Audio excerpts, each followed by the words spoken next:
Everyone, আজকে আমি যে রেসিপিটা নিয়ে চলে এসেছি তার জন্য আমি কাবুলি চানাটা আমলকি আর গোটা গরম মশলা দিয়ে সেদ্ধ করে নিয়েছি। দেখুন, আমলকি দেওয়ার জন্য এর কালারটা কিন্তু একটু কালচে হয়েছে।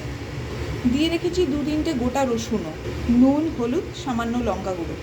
এখানে রেখেছি টমেটো, ধনেপাতার ডাঁটি, বেশ কিছু রসুন, 1 ইঞ্চি আদা, কাঁচা লঙ্কা, শুকনো লঙ্কা। এটাকে পেস্ট করব। সর্ষের তেলের মধ্যে গোটা জিরে, লবঙ্গ, দারচিনি, এলাচ আর দিয়েছি জয়িত্রী, আর দেবো একটা সামান্য বড় এলাচ। বড় এলাচটাকে ফাটিয়ে নিয়ে দিচ্ছি কুচনো পেঁয়াজ দুটো।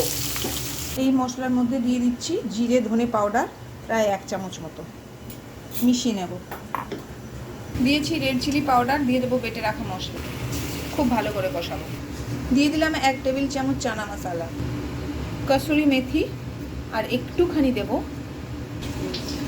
মিট মশলা।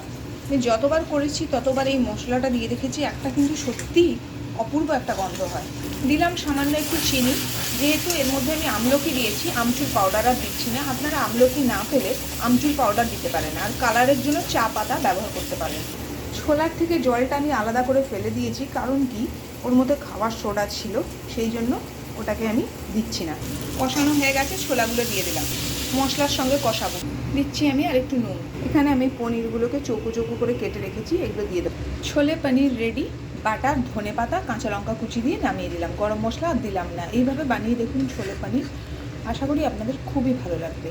রেসিপি যদি পছন্দ হয় তাহলে প্লিজ আমার চ্যানেলটিকে সাবস্ক্রাইব করে পাশে থাকবেন। রেসিপি আপনাদের কেমন লাগছে অবশ্যই আপনারা লিখে জানান।